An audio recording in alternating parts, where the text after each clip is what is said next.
আল্লাহ তাআলা শয়তানকে কেন আটকান রমজান মাসে? বলতে পারেন কেউ? কেন আটকায়? একটা উপমা নেন। আমাদের বাসা বাড়িতে আমাদের ছেলে মেয়েরা প্রায় সময় পিঠাপিঠি যখন হয়, ভাই বোন পোলাপান মারামারি করে কি করে না? হাতাহাতি করে কি করে না? সাধারণত পিচ্চিটা বড় ভাইয়ের সাথে গন্ডগোল করে, পারবে না বড় ভাইয়ের সাথে, তাও করে। এই গন্ডগোল করতে গিয়ে প্রত্যেকবার বড়টার হাতে পিচ্চিটা মাইর খায়, ঠিক না বে ঠিক? তাও তেড়ামি করে, আবার মাইর খায়। এরপরে যখন মাইর খেতে খেতে ভূত হয়ে যায়, এরপরে ব্যয় ব্যয় করে কাঁদে, আর কোনো উপায় নাই, ঠিক না বে ঠিক? বারবার একই কাহিনী হতে থাকে, একই কাহিনী হতে থাকে। এবার পিচ্চিটা এসে বাপ মার কাছে এসে কাদাকাটি করে, ও আমাকে মারছে, ও আমাকে ধাক্কা দিয়েছে, ও আমাকে থুতু মারছে, ও আমাকে হান করছে, তান করছে। যখন কানটা জ্বালাফালা করে ফেলে, বাপ মারও মায়া হয় যে হায় রে, ও তো বড়টার সাথে পারে না, সবসময় বড়টা ওকে কুপকাত করে ফেলে, পরাস্ত করে ফেলে। তো এই জন্য মা বাপ মায়া করে অনেক সময় বড়টারে ধরে। বড়টারে মা বাপ কি করে? দুই হাত ধরে, ধরে মাথাটা নিচু করে কোলের মধ্যে রেখে পিচ্চিটাকে ইশারা দেয়, তুমি এবার প্রতিশোধ নাও। পিচ্চিটা তখন ওই চান্সে পিঠের উপরে কয়েকটা মেরে তার মনের ঝাল মিটাই ফেলতে পারলে, এবার মা বাবা আবার পিচ্চিটা ইশারা দেয়, পালায় যাও, নাই হয়ে যাও। নাই হয়ে গেলে এবার বড়টার অনেক সময় আস্তে করে ছেড়ে দেয়। হয় কি হয় না? এটার উদ্দেশ্য হলো পিচ্চিটা তো বড়টার সাথে পারে না, এই জন্য ওকে মাঝে মধ্যে একটু বিজয়ের আনন্দ, তৃপ্তি এটা মা বাপ দিতে চান। অনেক ফ্যামিলিগুলোতে এই ধরনের পরিবেশ তৈরি হয়। আমাদের মধ্যে মানুষ এবং ইবলিস জন্ম কার আগে? শয়তানের জন্ম আগে না মানুষের জন্ম আগে? তাহলে শয়তান বড় আর আমরা ছোট।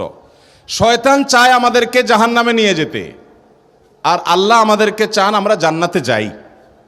যদিও আল্লাহ রাব্বুল আলামিনের সাথে শয়তানের কোনো কম্পিটিশন নেই, শয়তান হলো সৃষ্টি, আল্লাহ স্রষ্টা, কিসের কম্পিটিশন? কিন্তু শয়তান আমাদেরকে জাহান্নামে নিতে চায়, আর আমাদের যাওয়া উচিত জান্নাতে। শয়তান আমাদেরকে জাহান্নামে নেওয়ার জন্য সে বিভিন্ন সময় আমাদেরকে দিয়ে অপকর্ম করায়। আমরা অপকর্ম করে ফেলি, করার পর আবার আফসোস হয়, আমি গুনাহটা করলাম, আমি অন্যায়টা করলাম। এটা হলো সে কুপকাত করার মতো। ভারতের এক কবি বলেছেন, আরে এ কুস্তি তো হয় অমর ভর কি, কবি ও দাবালে কবি তু দাবালে। শয়তানের সাথে তোমার লড়াইটা হলো সারা জীবনের। কখনো শয়তান তোমাকে কুপকাত করবে, আবার তওবা করে আল্লাহকে খুশি করে তুমি শয়তানকে কখনো কুপকাত করবা। এই লড়াই তো সারা জীবনের। এই লড়াইয়ে বেশিরভাগ সময় শয়তান জিতে না আমরা জিতি? আপনারা জিতেন, তাহলে তো সব ফেরেশতা, তাহলে তার ওয়াজ নসিহতেরই দরকার নাই। শয়তানের সাথে লড়াইয়ে বেশিরভাগ বার শয়তান জিতে না বেশিরভাগ বার আমরা জিতি? শয়তান তার কাজ, শয়তানি কাজ আমাদের দিয়ে বেশি করায় ফেলায় না? তওবা যদি আমি 2 বার করি, ও গুনাহ 10 বার করায়, ঠিক না বে ঠিক? তো আমরা শয়তানের সাথে পারি না। আল্লাহ রাব্বুল আলামিন অভিভাবক, আমাদের সৃষ্টিকর্তা, আমাদের ওয়ালি আল্লাহ রাব্বুল আলামিন, তিনি আমাদের প্রতি দয়ালু, মায়ালু। সেজন্য বছরে একটা মাসের জন্য ওই যে বড়টারে যেরকম ধরে রেখে মা বাপ ছোটটারে সুযোগ করে দেয়, ইবলিসকে আল্লাহ রাব্বুল আলামিন শৃঙ্খলাবদ্ধ করে আমাদেরকে বার্তা দেয়, এই সুযোগ তোমরা আগায় যাও জান্নাতের দিকে। এই সুযোগে তোমরা তওবা করে মাপ চেয়ে নাও, এই সুযোগে তোমরা আল্লাহর থেকে নাজাত নিয়ে নাও, এই সুযোগে চোখের পানি ফেলে আগের সমস্ত গুনাহ মাফ করে হাল খাতা করে ফেলো, আগের সমস্ত ফাইল ক্লিন করে ফেলো। এই সুযোগটা আল্লাহ তাআলা দেন, কিন্তু আমরা বেশিরভাগ মানুষ কপাল পড়া, রমজান মাসে সেই সুযোগটা আমরা গ্রহণ করতে পারি না।